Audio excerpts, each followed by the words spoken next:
and welcome to Direct Talk. Today I have guests from Tigray University Scholars Association. Gidey Kidu, founding member, Professor Emiru Birhane, president of the association, and last but not least, Dr. Abata Kasahun, who's also a founding member. Thank you so much for willing to be my guest today. And let me start by asking you, the president of the association. You recently established the Tigray University Scholars Association, and tell us more about the aims of the organization. Okay, thank you.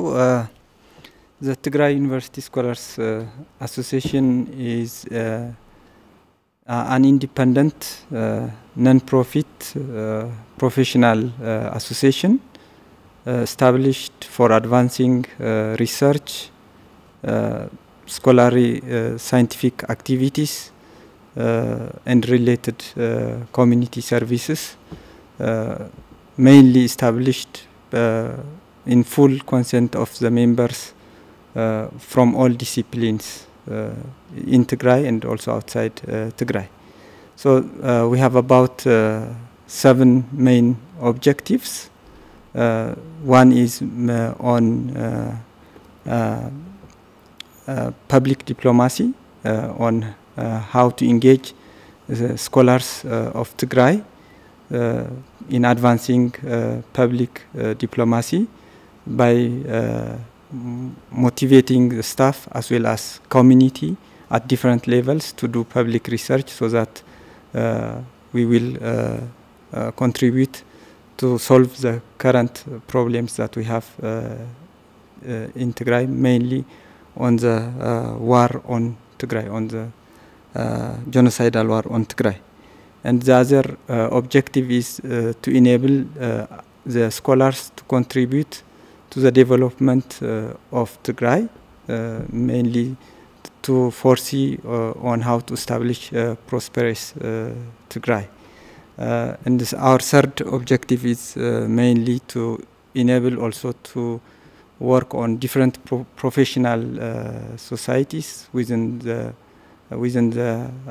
association, so that they can have a strong professional contribution in research, community service, and also other activities. And the fourth one is also to engage our members in the reconstruction of Tigray. Following this war, hopefully this war will end soon, so we will advance to the reconstruction. So our members will contribute in different ways to the reconstruction of Tigray. And the fifth will be mainly on the engagement of the members on scientific research, community service, and related activities. And also, we will also engage in fundraising for the different activities that we are planning to do. We are also thinking and also work actively in mobilizing fund internally and from outside, so that we can perform the activities of the society. So mainly these are the main objectives why we want to establish this association. Okay. What do you think the impact of the siege on the education of Tigray is, Dr. Abata? Well, we're talking about a siege which has been for the last 8 months. And then prior to the complete siege, there was an all-out war for about 8 months. So a complete siege means that there are no public services, there are no social services, there is no education. Children are not able to go to schools, and higher institutions are not also working. People are finding it too difficult to live, let alone to work. So we are in a stage where people cannot work what they are expected to do because of the complete siege. Okay. So according to a recent report by Dimts Oyana, the Ethiopian universities have contributed $7.6 million to war efforts on Tigray, to fund the war on Tigray. And what does this do to a university's intellectual integrity when it takes part in Tigray? Gidey, let me come to you. Okay. I think the universities are just going out of their mission, their objectives, and their vision. Universities have their own objectives, their own missions and visions. From this, I think they are established for just conducting research, community service, and just work on technology transfer and adoption. From this point, I think the role of universities should be just in finding solutions to the genocidal war, instead of just supporting by financially, morally, and others. From my perspective, this much amount of had it been this much amount of money invested on problem solving researches, it would have been reduced poverty. It would have been reduced. I think eliminate even the displacement of peoples internally and externally. So what should the role of intellectuals be in conflicts? What do you think the role of Ethiopian intellectuals was in the war on Tigray, and how do you hope for that to change? Dr. Amir, Professor Amir. Well, I can say the role of intellectuals generally in Ethiopia was not positive. In one way or another, intellectuals has been supporting the war, either financially, morally, or through different means where their functional role should be in solving the problems that lead to the war. So as an intellectual, depending on the profession where you are, your role should be to devise means, mechanisms, and processes to solve conflicts or to stop conflicts. So as an intellectual, you should be a voice for your people, so that the different communities will not enter into conflict because of the limited resources that we have in terms of daily life consumptions or future resources that you will need for the development of the country. So as a scholar and all scholars wherever, whether it is in Ethiopia and elsewhere, we should be at the forefront to condemn the war, and we should be also at the forefront to engage with different stakeholders and groups that start war, so that before the war starts, there should be scholars should be able to mediate between different factions on the way, so that they can come into a table and discuss on peace and other negotiation possibilities, so that these different groups will not come to war. Because at the end of the day, it's the community, including the scholars, will be mainly affected and damaged by the war.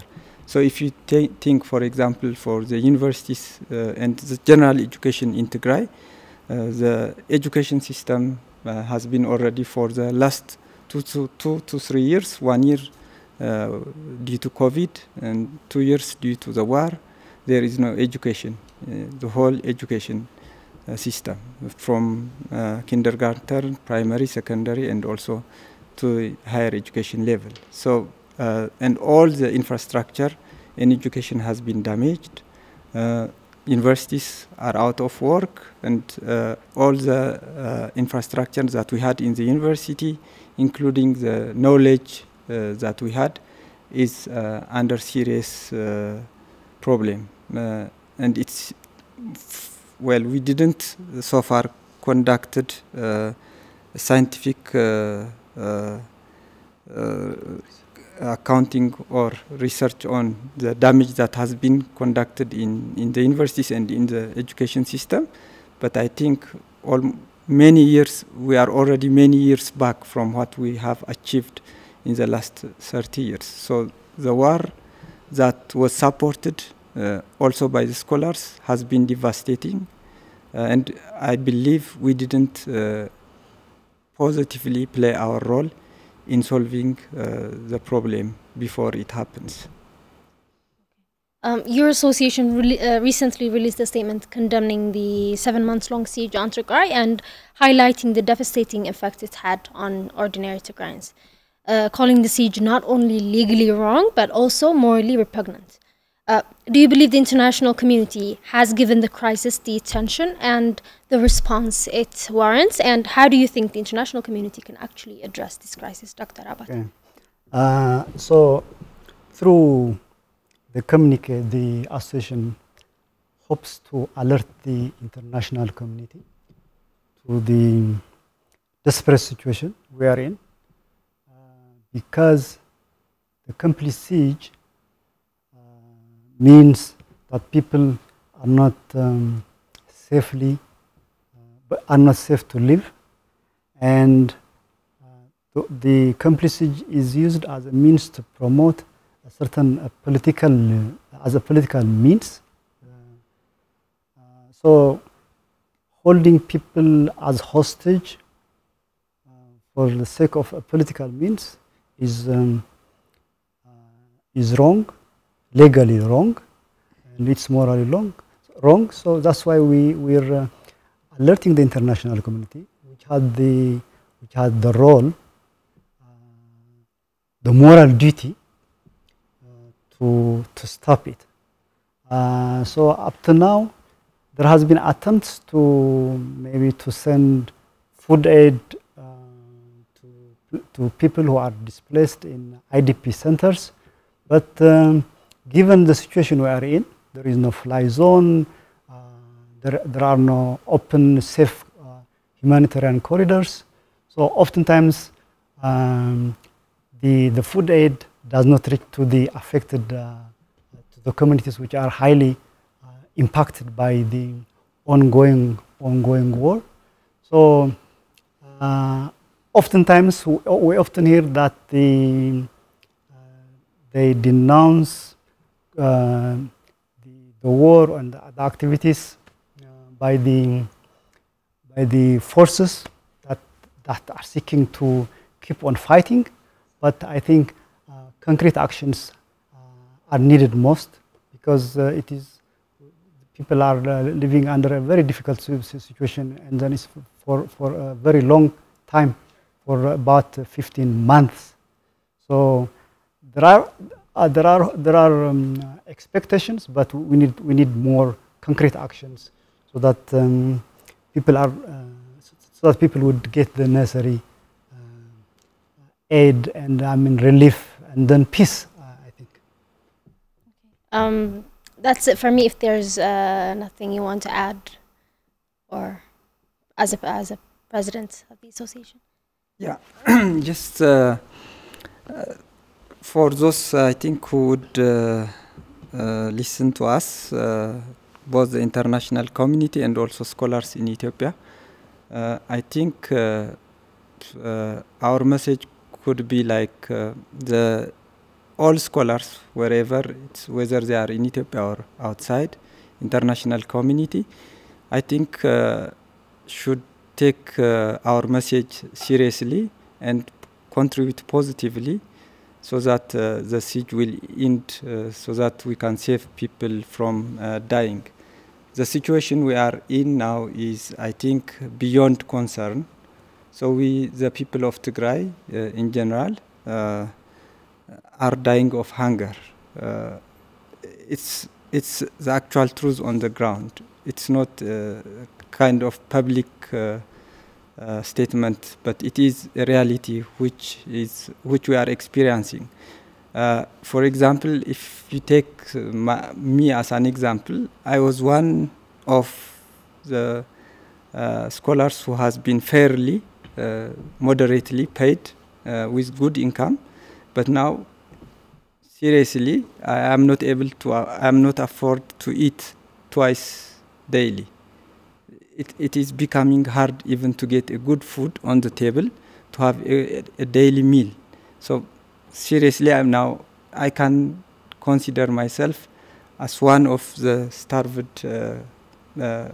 So if I am really to this level, then I can imagine how the poor, who has been dependent on daily casual labor, is able to pass this situation. So we seriously call upon all scholars and the international community to really heartily contribute to the problem that we are in, and positively engage the different contributors to the war, so that they can lessen the problem and we can have a happily life like any other in the rest of the world.